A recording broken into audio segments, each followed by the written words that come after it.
비열함이 높임을 받을 때 이 제목에 은혜를 받길 원합니다. 오늘로서 시편이 12번째 지금 강해입니다. 여러분이 제대로 시편을 읽고 또 제 강의를 따라왔다면은 시편이 뭐 낭만적이라거나 아니면 아름다운 찬양이다, 뭐 영혼의 찬양이다 이런 말은 못할 겁니다. 거의 보면은 오늘도 말씀도 그렇지만 불의한 현실 앞에서 어떤 고통당하는 자의 부르짖음, 이게 시편의 주된 탄식시가 거의 절반을 넘게 차지하고 있는 게 시편인 겁니다. 그래서 영혼의 찬양이라기보다는 그냥 부르짖음, 기도, 이게 주된 논조라고 할 겁니다. 그래서 어떻게 보면 시편은 싸움의 노래입니다. 전투의 노래가 바로 시편이죠. 이 상황 속에서 여기 좌절하지 않고 하나님께서 의를 회복시켜 달라는 그런 어떤 탄식이라기보다는 오히려 더 탄식으로 끝나면 안 되죠. 투쟁으로 나가는 노래입니다. 그래서 여러분이 시편을 읽을 때 듣는 어떤 그러니까 시편을 정말 묵상하면서 읽을 때 느끼는 어떤 당혹감 같은 거죠. 이건 찬양이 아니고 오히려 탄식이라는 것. 그건 마찬가지로 어떤 애국가를 볼 때 느낌하고도 들을 때 느낌하고도 좀 저는 같은 것 같아요. 뭐 우리나라 애국가는 뭐 거의 수시로 울리죠. 동해물과 백두산이 마르고 닳도록, 그죠? 거의 풍수지리에 입각한 이 평화로운 형식의 국가예요. 뭐 이것 때문에 우리 교가들도 전부 구산송림, 성산녹음, 전 초등학교 때 교가인데 전부 풍수지리 비슷하게 다 나와요. 하여튼 평화로워요. 근데 다른 나라의 국가를 여러분이 한번 들어보셨고 하면 그 가사를 한번 음미해 보면은 그렇지 않습니다. 투쟁적입니다. 굉장히. 어떻게 저걸 아이들이 부르고 온 국민이 저 노래를 부르지? 그럴 정도예요. 프랑스의 국가 라 마르세이즈, 제 가사를 한번 그냥 읽어보겠습니다. 이 사람들이 매일 부르는 국가입니다. 가자 조국의 자녀들아, 영광의 날이 왔노라. 우리에 맞서 저 폭군의 피 묻은 깃발이 올랐도다. 들리는가 저 들판에서 고함치는 흉폭한 적들의 소리가. 이게 지금 국가예요. 그들이 턱밑같이 다가오고 있다. 그대들의 처자식의 목을 베러. 후렴입니다. 무장하라 시민들이여, 대오를 갖추라. 전진 저 더러운 피가 우리의 박고랑을 적시도록. 이게 국가예요. 하도 살벌하니까 좀 바꾸자는 얘기도 있지만 아니 그냥 프랑스 국가 갖고 가고 있습니다. 이 국가 가사가 첫 만들었던 게 1795년입니다. 프랑스 혁명기에 만들어졌던 그 국가를 그대로 사용하고 있는 거죠. 근데 우리뿐만이 아니에요. 미국의 국가도 그냥 우리 찬송가에도 있지만 미국의 국가도 주된 논조는 전쟁터에서 승리하고 성적기를 휘날릴 때 그 모습을 그대로 연상시키고 있습니다. 그러니까 전쟁이라는 상황이 배경이 되고 있죠. 대부분 나라들이 그렇습니다. 그런 점에서 본다면 우리나라 애국가는 굉장히 평화롭죠. 하나님이 보호하사 마르고 닳도록 뭐 길이 보전하세, 뭐 싸움도 없죠. 그러면 우리나라 국가가 제대로 된 거냐, 애국가가. 제가 보기엔 잘못 정한 것 같아요, 애국가. 왜냐하면 투쟁성이 부족해요, 투쟁성이. 국가라는 게 왜 생기느냐 이거요. 응원 구호가 왜 생기느냐 이거죠. 민족의 위기 앞에서 뭔가 단결과 공동체에 대한 호소가 있는 게 사실은 그 국가를 제정한 목적이 평화롭게 하려는 게 아닙니다. 그럼 투쟁성이 있어야 돼요. 뭔가 그 안에 어떤 공동체를 향한 어떤 희생과 비전이 담겨야 됩니다. 그래야 온전히 국가라고 할 수가 있어요. 우리나라 애국가는 마치 이 권력자들이나 가진 자들이 좋아하는, 그래서 어떻게 보면 민중들에게 뜨거운 어떤 투쟁의 열기를 잠재우기 좋은 그렇게 애국가 같아요. 지금 저는 차라리 임을 위한 행진곡이 애국가가 됐으면 좋겠어요. 그날이 언제 올지 모르겠지만 그것 때문에 논쟁이 많았지만 임을 위한 행진곡이 제일 그래도 애국가와 비슷한. 보세요. 사랑도 명예도 이름도 남김없이 한평생 나가자던 뜨거운 맹세. 동지는 간대없고 깃발만 나붙겨 새날이 올 때까지 흔들리지 말자. 세월은 흘러가도 산천은 한다. 깨어나서 외치는 뜨거운 함성. 앞서서 나가니 산자에 따르라. 앞서서 나가니 산자에 따르라. 자기 희생이 있습니다. 열정이 있습니다. 투쟁척입니다. 공동체 의식에 대한 호소도 있고 또 그 배경은 역사적 배경이 있어요. 광주 민주화운동에는 역사적 어떤 그 실체를 담고 있어요. 근데 우리나라 지금 애국가는 어떤 역사적 배경을 가지고 지금 나오고 있는지, 그 애국가를 부를 때 우리 마음속에 어떤 뜨거움이 일어나고 있는지가 참 없죠. 제가 이 얘기를 하다가 여기까지 왔는데 시편이 그렇다는 겁니다. 시편이 지금 시편은 영혼의 찬양, 뭔가 낭만적이다, 그거 아니에요. 시편은 시편은 싸움의 노래입니다. 시편은 싸움의 노래고 전투의 노래가 바로 시편이고 투쟁의 노래죠. 왜 시편이 이렇게 싸나워졌느냐?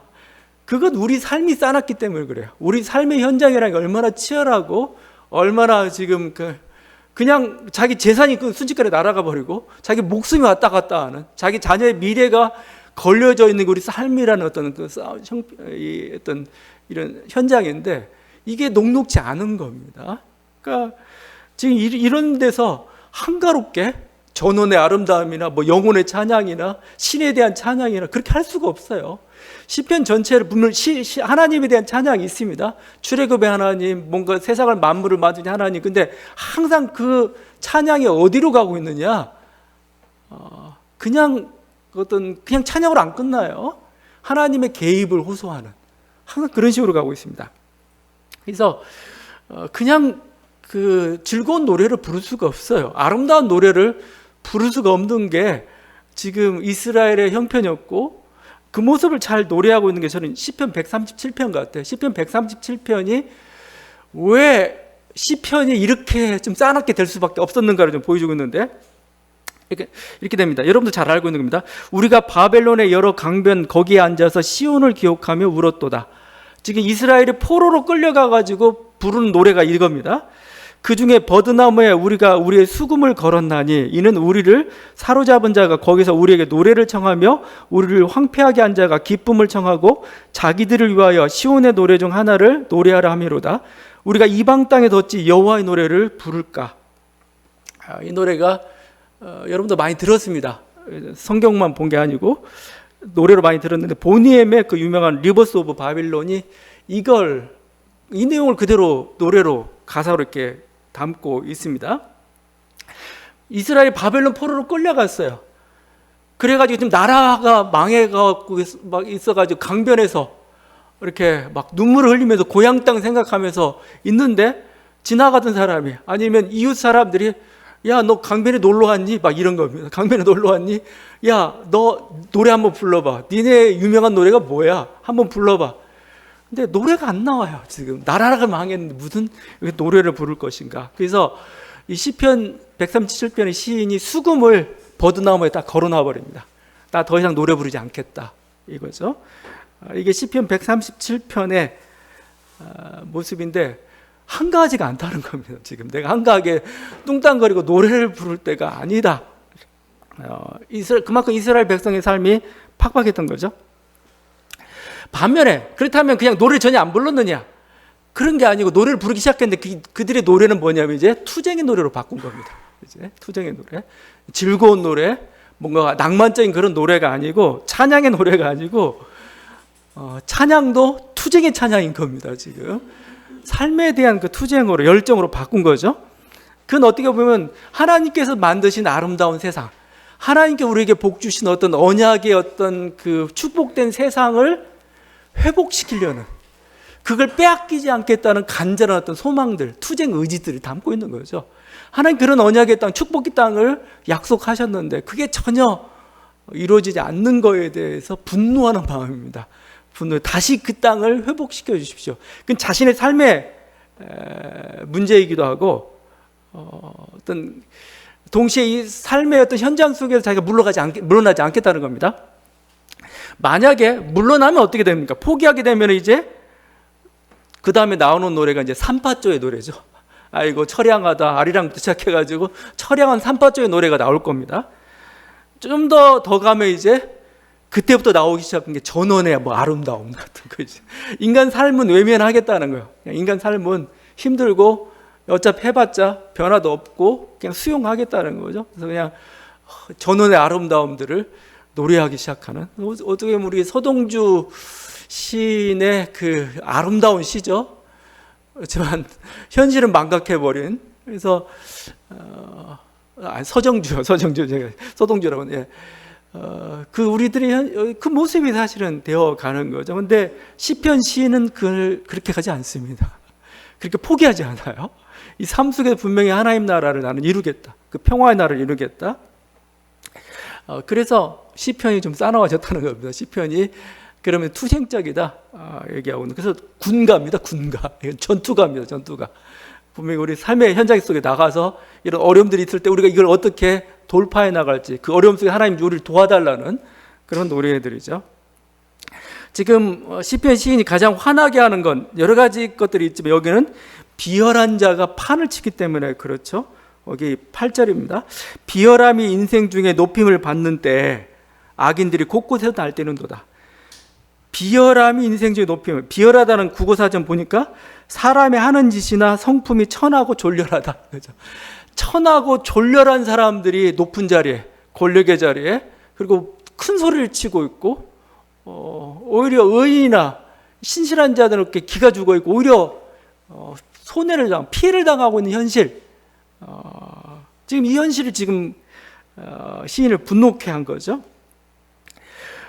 그래서 사실은 이렇게 비열하다, 비루하다라는 건 뭐죠? 그건 부끄럽다는 거잖아요. 부끄럽다. 근데 이 비열한 자는 그러니까 사실은 이 사회가 악을 행했음에도 불구하고 부끄러움을 알면은 그래도 건강한 사회입니다. 아니, 내가 부끄럽구나. 근데 전혀 부끄러움을 모르고 뻔뻔하다. 이건 그 사회가 더 이상 이제 소망이 없는 단계로 들어선 거죠. 근데 보면은 그 인생의 목표가 이익이 된 사람은 부끄러움을 모릅니다. 근데 그 인생의 목표나 가치가 여기 하나님 말씀이 되고 정의가 된 사람들은 부끄러움을 알아요. 정의롭고 바른 길을 가지 못하면 부끄럽구나. 이렇게 생각하죠. 근데 그렇지 않고 이익만 쫓아가는 사람에게서 부끄러움이 없어요. 돈만 벌면 다 한 겁니다. 자기가 권력만 잡으면 다 하기 때문에 더 이상 그 과정 속에 어떤 일든 그냥 상관하지 않는 그런 존재가 되죠. 이 사회가 어떻게 해서 이렇게 비루하게 되는가? 사회가 어떻게 비열하게 되는가? 이건 어떻게 보면 그 우리 고전 맹자편에 잘 분석이 되고 있습니다. 맹자는 의와 인에 대해서 이렇게 얘기했던 사람이죠. 어느 날 그 양회형이라는 사람이 맹자를 찾아왔습니다. 찾아서 물었어요. 뭐라고 물었냐면 나라의 이익이 될 일이 무엇입니까? 나라를 부강하게 하고 나라의 어떤 이익이 될 일이 무엇입니까? 라고 맹자한테 물었습니다. 맹자가 이렇게 대답을 했습니다. 왕께서는 하필 이익을 말씀하십니까? 하필할 이 얘기입니다. 하필 이익을 말씀하십니까? 오직 인과 의가 있을 뿐입니다. 저는 맹자가 오히려 그 우리 예언자 같은 느낌이 듭니다. 왕이 어떻게 이익에 대해서 얘기합니까? 인과 의가 있을 뿐입니다. 왜 그러냐면 이렇게 얘기합니다. 왕이 나라의 이익만 생각하면 관료들은 자기 집안의 이익만 생각하게 될 것이고 백성들 또한 자신의 이익만 생각하게 되어 나라 전체가 자기만을 생각하게 되어 나라가 위태롭게 됩니다. 이익이 전혀 안 됩니다. 라고 이렇게 얘기했어요. 그러니까 사실은 이익만 앞서다 보면은 거기서 나오는 인물형들이 비루하다. 뭔가 여긴대로 그야말로 비열하다 이런 말들이 나오기 시작하는 거죠. 우리나라 현실이 지금 다시 또 비루해지기 시작했습니다. 비열해지기 시작했습니다. 교수자리라는 어떤 이익을 위해서 표절 아니면 학력 사칭을 서슴지 않죠.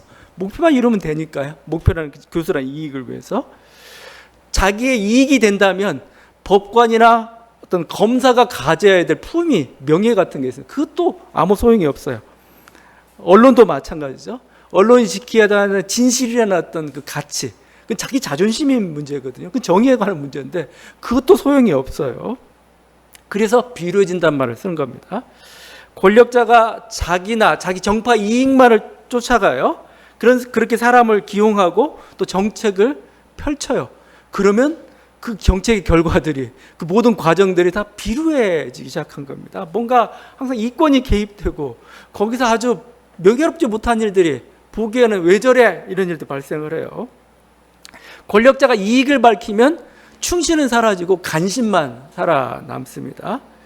기업도 마찬가지입니다. 기업이 이익만 밝힌다면 고객이나 어떤 국민의 안전을 무시하는 그런 일들이 발생하고 기업도 굉장히 고루해지고 맙니다. 또 뭐 기업 조직 논리도 마찬가지죠. 자격이 이로운 사람을 승진시키고 똑똑하고 일 잘하는 사람은 경계하죠. 그래서 우리 그런 농담식으로 그렇게 얘기합니다. 교수 자리를 뽑을 때 처음부터 제대로 된 사람 뽑아야 돼요. 자기 모든 여기까지 자기 이익이 되고 뭐 돈 얼마 기증하고 뭐 이런 거 적당히 뽑아놓게 되면은 나중에 이 사람이 다른 자기 후임 교수를 뽑는데 자기보다 못한 사람을 뽑습니다. 자기보다 뭔가 자기 하여튼 여러 가지 이권을 줄 수 있는 그런 사람들 뽑을 때 덜 똑똑한 사람을 뽑아요. 그래서 계속 그 학교 수준이 계속 떨어지기 시작합니다. 이걸 우리가 비루하다, 비열하다 이렇게 표현을 쓰는 거죠. 품격, 명예 이런 것들을 쓰지 않고 또 이런 사람들은 권력을 쥐게 되면은 굉장히 갑질을 해야 됩니다. 갑질. 자기 승자라는 거예요. 승자. 지금 여기 반면에 그 1절에 경건한 자들, 충실한 자들이죠. 이들은 이익을 중심으로 움직이는 사람들이 아니고 정의를 중심으로 움직이는 사람들입니다. 그래서 뭐요? 이익을 중시하는 자들 이들이 불편해요. 굉장히. 뭐라고 하면 꼭 한마디 해요. 잘못됐다고. 얘가 막 하니까 뭐 불편해요. 그러니까 제거해버리는 겁니다. 5절에 가련한 자와 궁핍한 자가 왜 생기느냐.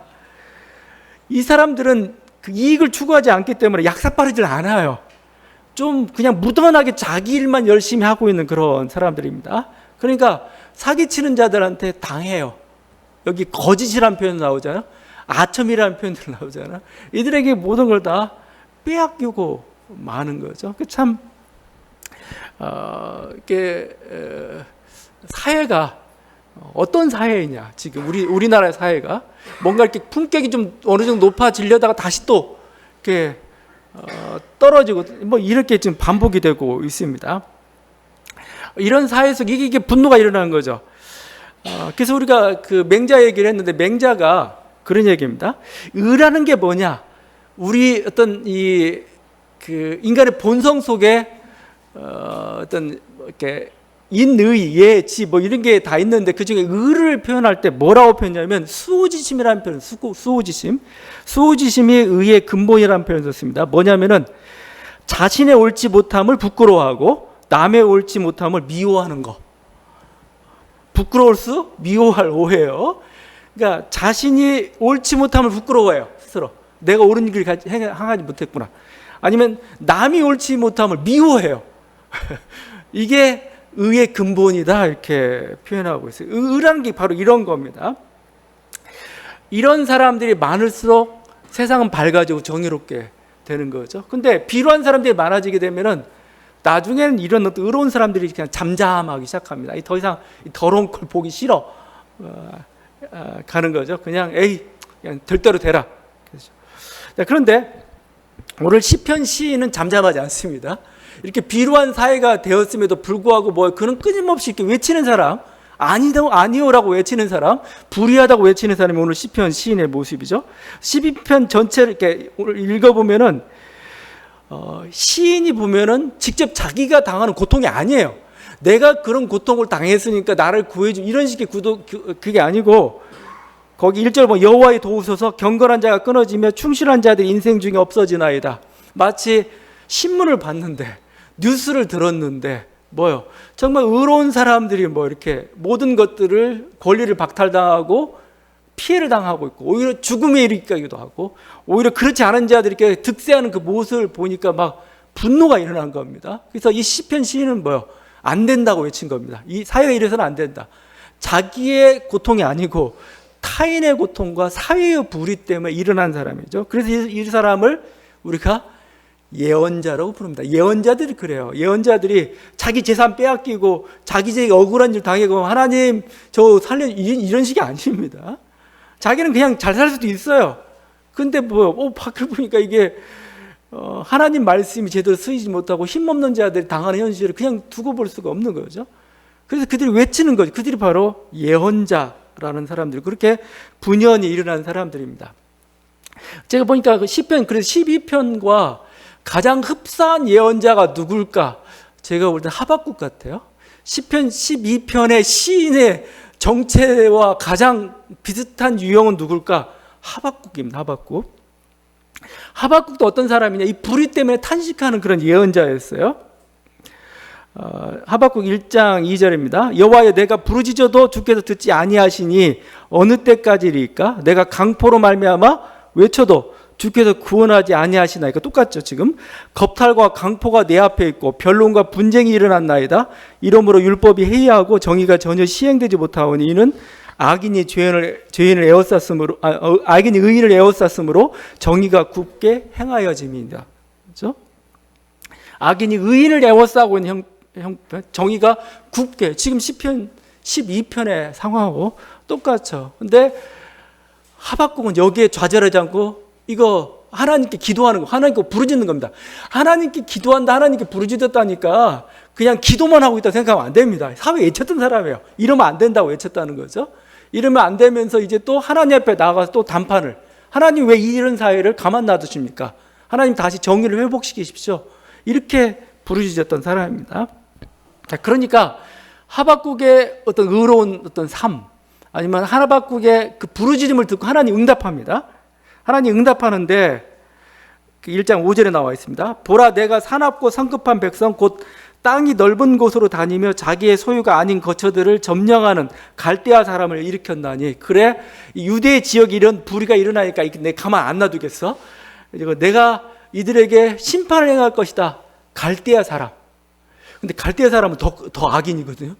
유대인들은 그래도 조금 잘못해도 그래도 조금 율법을 들었던 사람들인데, 갈대아인들은 전혀 율법도 모르고 이 횡포한 자들인데 그를 통해서 심판한다고? 하나님 심판이 이렇게 임할 때가 있는 겁니다. 근데 아무리 하나님 심판이 그렇게 임한다 할지라도 하박국은 더 답답한 거예요. 아무리 유대 백성이 잘못했다 할지라도 어떻게 바벨론을 들어서 이렇게 치려고 하느냐고, 이걸. 그런 식의 심판은 어떻게 되는 거냐고. 그래서 이제 또 하박국이 또 하나님께 항의합니다. 주께서 어찌하여 사람을 바다의 고기 같게 하시며 다스리는 자 없는 벌레 같게 하시나이까? 그렇게 따지면 약육강식 사회와 뭐가 다릅니까? 당신의 정의는 어디 있는 겁니까? 이렇게 한탄하죠. 그러면서 이번에는 파수대로 올라갑니다. 유명한 하박국의 파수대로 올라가가지고 내가 내 파수하는 곳에 서며 성내에 서리라. 그가 내게 무엇이라 말씀하실는지 기다리고 바라보며 나의 질문에 대하여 어떻게 대답하실는지 보리라. 아무리 악하다고 해서 더 불의한 자를 통해서 심판한다는 건 말이 안 됩니다. 당신 뜻이 뭡니까? 하고 파수대에서 막 하소연하는 겁니다. 그러니까 하나님이 응답하십니다. 하나님의 약속이 옵니다. 하나님의 약속이 어떻게 오느냐 이거죠. 이 갈대아인들도, 이 바벨론도 내가 쳐버릴 것이다. 완전히 산산조각을 내버릴 것이다. 그래서 최종적으로 내가 온전한 정의 나라를 이룰 것이다. 그 최종적인 모습이 2장 13절과 14절입니다. 민족들이 불탈 것으로 수고하는 것과 나라들이 헛된 일로 피곤하게 되는 것이 만군의 여호와께로 말미암음이 아니냐. 이는 물이 바다를 덮은 같이 여호와 영광을 인정하는 것이 세상에 가득함이라. 그래서 이 민족들이 허사들을 경영하고 있는 이 다 부수고 하나님의 영광이 하늘에 가득 찬 그 세상을 내가 만들 것이다. 이렇게 되는 거죠. 그래서 지금 하나님의 온전한 승자가 된다는 그런 비전을 받은 겁니다. 근데 문제가 있어요. 그 비전이 이루어지기까지는 지금 단계가 여러 단계를 거쳐야 되잖아. 일단 갈대아인이 와서 유대 민족을 쳐야 되죠. 그 다음에 이 갈대아 민족도 또 누가 하나님의 다른 민족을 들어 어떻게 쳐야 됩니다. 마지막에 최종적인 단계에서 하나님이 결국은 이 승리를 가져다 줘야 되는데 그렇게 시간이 걸릴 것 같잖아요. 그래서 필요한 게 믿음입니다. 유명한 하박국 2장 2절의 말씀이죠. 2장 4절의 말씀이죠. 의인은 그의 믿음으로 말미암아 살리라. 믿음. 그 하나님의 심판과 하나님의 최후 승리를 믿으면서 지금 당하고 있는 어려움들을 묵묵히 참아내는 사람, 이게 믿음인 겁니다. 다른 게 믿음이 아니에요. 지금 하나님의 승리, 온전히 하나님의 심판, 하나님의 정의 실현을 반드시 그날에 우리가 승리할 것을 믿으면서 뭐예요? 지금 어려운 때를. 그래서 하박국의 찬양은 그 찬양이잖아요. 그냥 감람나무에 소출이 없고 외양간에 소가 없어도 나는 여호와를 인하여 찬양. 왜 그걸 찬양해요? 모든 게 박탈되고 그랬는데 그 박탈 때문에 찬양하는 게 아닙니다. 지금은 박탈당하고 있지만 결국은 하나님의 의가 실현이 될 것이다. 하나님의 평화의 나라가 올 거라는 그 믿음 때문에 찬양하는 겁니다. 그 신뢰 때문에 그런 거죠. 그래서 나온 말씀이 오늘 시편 6절의 말씀이기도 합니다. 여호와의 말씀은 순결하며 흙 도가니에 7번 단련한 능 같도다. 왜 이 말을 했겠어요? 지금 이 하나님 말씀은 흠이 없고 그냥 그대로 투명하고 말한 그대로 실천이 된다 이겁니다. 그대로 실현이 된다 이거요. 그대로 성취된다는 의미에서 그래서 충분히 신뢰하다. 이 하나님의 약속은 그대로 충분히 실현되게 충분하다 이거죠. 그런 의미에서 하시는 말씀 너무나 순백해. 말씀 그대로 거짓도 없고 뭔가 감춰진 것도 없어요. 그 말씀 그대로 그냥 쭉 통과해가지고 그대로 실현되는 게 하나님의 말씀입니다. 그래서 하나님 말씀에 대한 찬양이 갑자기 나온 이유는 하나님의 약속은 반드시 실현됩니다. 하나님의 약속은 믿을만합니다. 악인들의 말은 믿을만하지 못하죠. 악인들의 말은 속이는 말이죠. 거짓말이죠. 악인들의 말은 진심이 없는 나침의 말이죠. 악인의 말은 어떤 이익과 상황에 따라 수시로 변하는 거죠. 악인의 말은 사람을 현혹하게 만들고 오히려 죽이는 독사와 같은 그런 혀입니다. 그러니까 악인의 말을 들으면 안 돼요. 이 악인의 말이라고 제가 얘기했지만 그 악인의 말이 여러분 지금 우리의 TV를 통해서 여러분의 그 옆에 있는 그 동창들의 입술을 통해서 악인의 말이 들리고 있어요. 근데 이걸 그렇게 나를 이렇게 달콤하게 만들고 내가 이 말에 따라서 살아가면 내가 괜찮을 것 같은데 뭔가 나에게 행복이 있을 것 같은데 아니라는 겁니다. 그건 아첨의 말이라는 거예요. 그건 두 마음이라는 표현을 쓰고 있습니다. 두 마음. 왜냐하면 수시로 바뀌는 거예요. 바뀌는 상황. 막 쫓아갔는데 그래서 그렇게 살았는데 갑자기 아닌가 봐 그래요. 아니야 하면 그 순간에 그냥 도루묵이 되는 겁니다. 이게. 그리고 결국 이 악인의 말의 결정이 4절이죠. 그들이 말하기를 우리의 혀가 이기리라 우리의 입술은 우리 것이니 우리를 주관할 자가 누구리요? 함이로다. 그렇죠? 우리가 이걸 입방정이라고 입방정. 우리가 승리했다 이거죠. 내가 승리했다. 내 뜻대로 된다 이거죠. 근데 이때가 가장 위험한 순간입니다. 항상 우리 문학이나 고대 문학이나 그 모든 장면 속에서 영웅들이 가장 위험한 때가 언제냐? 교만할 때입니다. 내가 최고야. 내가 다 이루었어 하는 순간 그게 어떻게 보면 이제 떨어지기 시작하는 바로 절벽 끝에 있다는 걸 저를 깨달아야 됩니다. 그 말이 나오는 그 순간이 하나님의 심판이 이제 시작될 하나의 그 터닝 포인트와 같은 뭔가 단추와 같은 말이 바로 이 말입니다. 이 말은 오히려 자기 패망을 앞당기는 말이죠. 자, 하나님의 심판이 임하고 저들은 결국 이런 어떤 그 의인들을 그러니까 절망 가운데 몰아갔던 그들은 결국 하나님의 온전히 심판을 면치 못하게 될 것이다. 이게 지금 시편에 또 그렇게 기도하고 있는 거고, 특별히 또 오늘 시편 시인은 아까 하박국처럼 기다릴 시간이 없어요. 기다릴 시간이. 기다리다 다 죽게 생겼어요. 지금 여기 신실한 자들, 충실한 자들, 경건한 자들 다 죽게 생겼는데 지금 아닙니다. 지금 빨리 움직이십시오. 그게 5절이죠. 여호와의 말씀에 가련한 자들의 눌림과 궁핍한 자들의 탄식으로 말미암아 내가 이제 일어나 그가 원하는 안전한 지대에 두리라. 하나님의 여호와의 안전지대로, 재난 영화 보면 항상 안전지대가 있어요. 뭐 노아의 방주처럼 이렇게 그 안전한 곳으로, 모든 재난이 비껴가는 그 안전한 곳으로 빨리 이들을 옮겨 주셔야 저들이 삽니다. 지금 빨리. 그래서 여기 이제 일어나, 내가 이제 일어나, 이제라는 단어가 히브리어로 아타인데, 아타 당장입니다. 당장, 나우, 지금입니다. 지금 하나님 기다릴 시간 없습니다. 지금 빨리 주님께서 주님의 의로운 손을 보여주시고 안전지대를 확보해 주셔야 살지. 다 죽습니다. 의인들 다 죽고 난데 뭘 하겠다는 겁니까? 지금 일어나죠. 일어나. 나는 당장 일어날 것이다. 일어나서 그들의 생명을 여호와의 안전지대로 옮길 것이다. 지금 이 찬양이고 하나님의 그런 응답을 좀 받은 겁니다. 그런 응답을 지금 얘기하고 있는 거예요.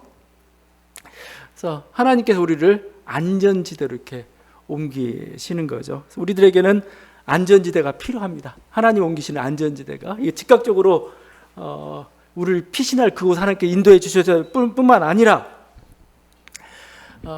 우리의 삶 속에서 우리가 이런 또 믿음의 싸움을 싸우기 위해서는 하나님이 우리의 방패가 되고 요새가 되고 피난처가 되셔야 우리는 싸울 수가 있는 겁니다. 그러니까 맨날 이렇게 화살만 맨날 날아드는데 자기 온몸으로 그걸 잡을 수는 없는 거잖아요. 정신 바짝 차리고 잡을 수가 없어요. 방패가 막아주고 안전한 요새 속에서 이렇게 항상 있어야 우리들이 그 싸움을 이겨낼 수가 있는 거죠. 그래서 우리들이 안전지대가 필요한데 첫 번째 필요한 게 믿음의 안전지대죠. 필요한 게 가장 중요한 사실은 믿음의 안전지대라는 거죠. 믿음의 안전지대가 뭐냐? 믿음의 확신입니다. 우리 마음 가운데 그러니까 그냥 믿음을 갖자가 아니고 그 믿음을 주셔야 되는 겁니다. 믿어지는 거죠. 믿어지는 거. 그 믿음이 와야 우리의 마음과 생각을 지키고 그래서 우리가 어떤 여러 가지 위협들을 뚫고 나갈 수가 있는 겁니다. 자기 가는 그 길이 옳다는 확신, 그렇죠? 거기에 참 생명이 있다는 확신, 그렇죠? 그 끝에 반드시 하나님께 승리를 주신다는 확신, 이게 믿어져야 됩니다. 믿어져야 돼요. 제가 옛날에 그 알랭 바디우 얘기하면서 이 사람이 무신론자도 불구하고 사도 바울의 그걸 쓰면서 거기서 믿음, 사랑, 소망이라는 걸 얘기했어요. 이 믿음이란 거 뭐냐면 이게 일반 철학자가 믿음, 소망, 사랑이라는 말을 써요. 내가 어떤 선택의 순간에 내가 선택한 그게 옳다는 확신이 믿음인 겁니다. 그거 없이는 우리는 아무것도 올 수가 없어요. 사랑이라는 건 뭐예요? 그 믿음을 포기하지 않는 겁니다. 믿음을 포기할 끄집없이 밀어붙이는 게 그 사랑인 겁니다. 소망은 뭐예요? 소망? 그 사람이 하는 말입니다. 소망은 우리의 싸움이 승리할 거라는 확신이라는 거죠. 이 사람은 그냥 예수님만 빼놨지 그야말로 신앙적 용어를 거기다 쓰고 있습니다. 여러분의 어떤 삶의 투쟁이라는 이건 과학도 마찬가지고 하나의 조직도 마찬가지고 뭔가 신앙도 마찬가지고 믿음, 사랑, 소망이 없으면은 그걸 성취해낼 수가 없어요. 바로 그걸 얘기하는 겁니다. 그래서 이 믿음이란 굉장히 중요한데 우리가 믿음에 대한 확신이 들고 또 자기에게 옳다는 확신이 들기 시작하면은 비루한 게 비루한 것처럼 보여요. 누가 막 항하는데 아유 비루해. 그러면 여러분 이긴 겁니다. 여러분 승리한 거고 그러면 우리는 싸울 수가 있어요. 저건 비루해. 저건 비열한 거야. 이제 이걸 확대시켜가지고 사회도 믿도록 봐야 돼요. 저건 비루한 거야. 저건 비열한 거야 라고 사회도 평가를 할 수 있도록 해야 되는 거예요. 우리 마음이 믿음의 안전지대에 들어가 있어요. 하나님 우리를 믿음의 안전지대로 옮기시는 거죠. 우리의 마음과 생각을. 여러분이 기도하고 간구할 때 하나님이 지각에 뛰어난 하나님의 평강을 우리에게 주신다고 빌립보서에 약속하고 있잖아요. 지각에 뛰어난 하나님의 평강이 주심으로써 우리들에게 뭘 주시냐면 우리 마음과 생각을 지키십니다. 마음과 생각을. 우리 마음과 생각을 지키셔서 흔들리지 않고 그 길을 갈 수 있도록 위협에 굴하지 않고 오히려 그것을 비웃으면서 비루하다고 부끄럽다고 여기면서 갈 수 있도록 만들어주다는 겁니다. 그럼 믿음의 안전지대를 주께서 확보해 주시도록. 또 지금 필요한 게 이 말의 안전지대가 좀 필요한 말의 안전지대. 워낙 그 악인들이 말로써 공격하고 있어요. 이 독사와 같은 이 악인의 말들. 그 때문에 의인들이 상처를 입고 그래서 지금 뭐 어떻게 보면 그냥 정치인자 연예인들에게서는 아니면 선각자들에게 있어서는 하나의 투고나 아니면 뭔가 댓글이나 이런 걸로 공격하는 거나 마찬가지겠죠. 하여튼 이들의 말을 잠잠케 해줘야 됩니다. 그래야 우리가 거기서 살아날 수가 있죠.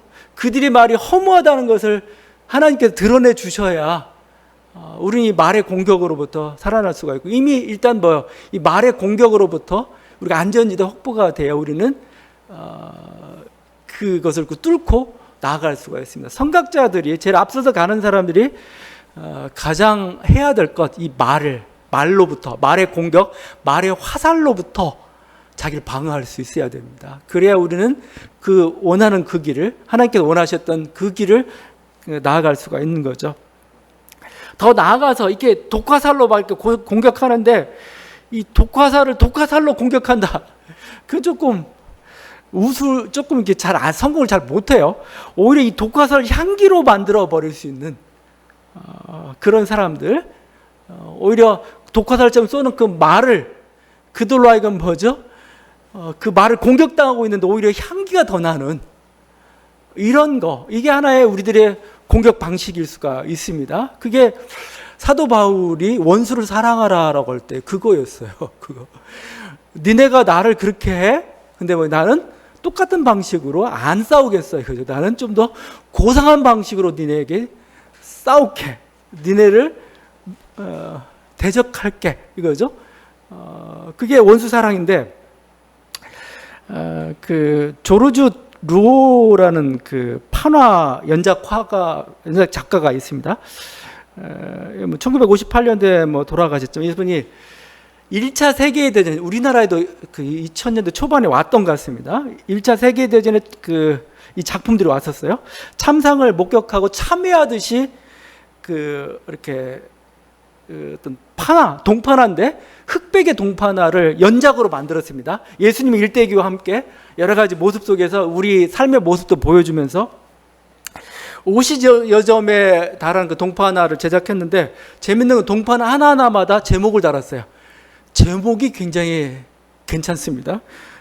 정말 46번 작품의 단 제목이 이거죠. 예수를 이제 십자가에 못 박는 그 장면인데 이렇게 표현하고 있어요. 정의로운 자는 백단나무 향처럼 그를 후려치는 도끼를 향기롭게 한다. 이거 어떻게 너무 향이 나가지고 도끼를 쳤는데 도끼에 향이 묻어나는, 참 표현도 좀 멋있다. 이게 사실 우리의 공격이라고 표현할 수가 있어요. 이게 진실성이라는 거예요. 진실성에 담긴 그 향으로 우리는 어떻게 보면은 싸워야 되는, 막아야 되는 그런 것들이죠. 그래서 하나님께서 우리들에게 언제나 이 말의 안전지대에 거합니다. 오히려 피신해 있는 게 아니고 오히려 그냥 이것을 향을 바라는 거죠. 궁극적으로는 결국은 정의가 실현돼야 되죠. 정의의 안전지대라고 볼 수가 있는. 정의가 실현돼야 실제 이것이 안전지대지.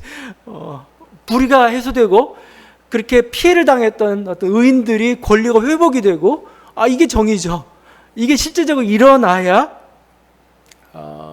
그게 우리가 뭐 정의가 회복됐다 이런 표현을 쓰는 거고, 정말 그게 그러니까 뭐 도피성이라고 뭐 안전지대나 아니 뭐 패닉룸이나 아니 뭐 어느 쪽에 간다고 해서 그게 되나요? 그게 안 되죠. 안전하지 않아요. 아무리 해도 순간적으로는 안전할 수 있겠지만 안전하지 않습니다. 안전하게 하려면 뭐요? 그 공동체를, 그 사회를 뭐 정의의 사회로 바꿔놔야 되죠. 정의의 사회로 바꿔놔야 그게 안전지대가 되는 겁니다. 그냥 조그마한 성에 있다고 해서 그게 되겠어요? 그게 자기 땅이 되어야 온 땅에 그 안에서 안전할 거 아니에요? 이곳에 정의가 실현이 되어야 오히려 더 안전한 거죠. 그래서 정의 실현이 사실은 안전지대라고 할 수가 있을 겁니다. 그래서 하나님께 이 나라를 속히 이루어지도록 좀 기도하고 있고, 그렇게 되도록 그렇게 기도하고 있고, 또 지금 이 시인이나 또 우리들도 뭐죠? 이런 어떤 이렇게 이런 세상이 빨리 임하도록, 빨리 어떤 공동체가 되도록 우리가 만들어 가야 돼. 그래야 온 세상이 안전해지는 거죠. 제가 아까 조르주 루오의 작품을 얘기했는데 22번 작품도 제목이 재밌습니다. 이렇게 얘기해요.